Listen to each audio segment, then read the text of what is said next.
Sir, with your permission, I rise to move for leave to introduce the Waqf Amendment Bill 2024.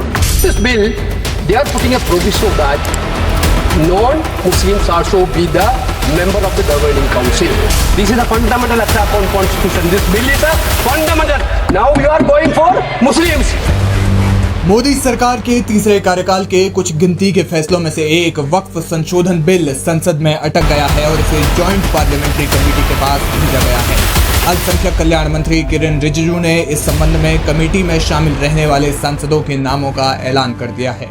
ऐसे दस्तूर को सुबह बेनूर को मैं नहीं मानता, मैं नहीं जानता। प्रधानमंत्री मोदी जी को ये बार बैकफुट पे आना ही पड़ा। जो वक्फ बोर्ड अमेंडमेंट बिल था वो जेपीसी में चला गया। जेपीसी का फुल फॉर्म है जॉइंट पार्लियामेंट्री कमेटी। जिस तरीके से विपक्ष मजबूत हुआ है और भाजपा की सीट्स कम हुई है, इससे प्रधानमंत्री जी को संकेत तो मिल गया कि कोई भी बिल पास करवाना अब इतना इजी नहीं होगा। जैसे 2014 और 2019 में बीजेपी ने जितने बिल उनको पास करवाने थे सारे बिल पास करवाए, क्योंकि लोकसभा और राज्यसभा दोनों में उनके पास बहुत ही अच्छी खासी बहुमत थी। लेकिन ये बार ऐसा नहीं है। ये बार बीजेपी की 240 सीट्स है और दूसरे जो दल है वो सेक्युलर दल है, जैसे कि एलजेपी हो गई, फिर जेडीयू हो गई, फिर टीडीपी हो गई। ये एनडीए के एलाई तो है, लेकिन इनकी जो राजनीति है वो सेक्युलर राजनीति है। वैसे ही इंडिया अलायंस के पास करीब 233 एमपीज है, लेकिन इंडिया अलायंस में जितनी भी पार्टीज है सबकी आइडियोलॉजी ऑलमोस्ट सेम है, सब सेक्युलर राजनीति ही करते हैं। तो ये बिल जेपीसी में क्यों गया? बीजेपी के द्वारा तो कहा गया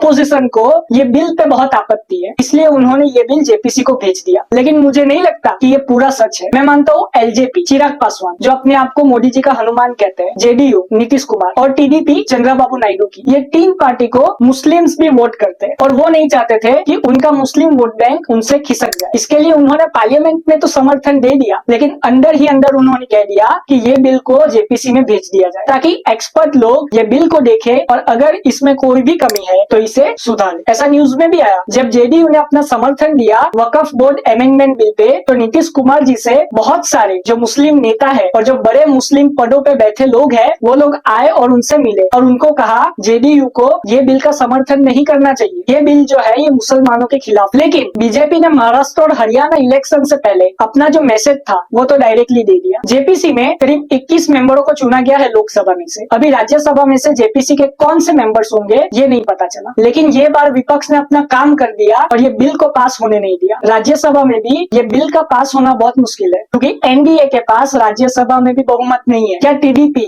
जेडीयू और एलजेपी 5 साल तक मोदी जी का साथ निभा पाएंगे? और क्या मोदी जी ये अलायंस वाली सरकार को 5 साल चला पाएंगे? अपनी राय कमेंट में जरूर बताएं। जय हिंद।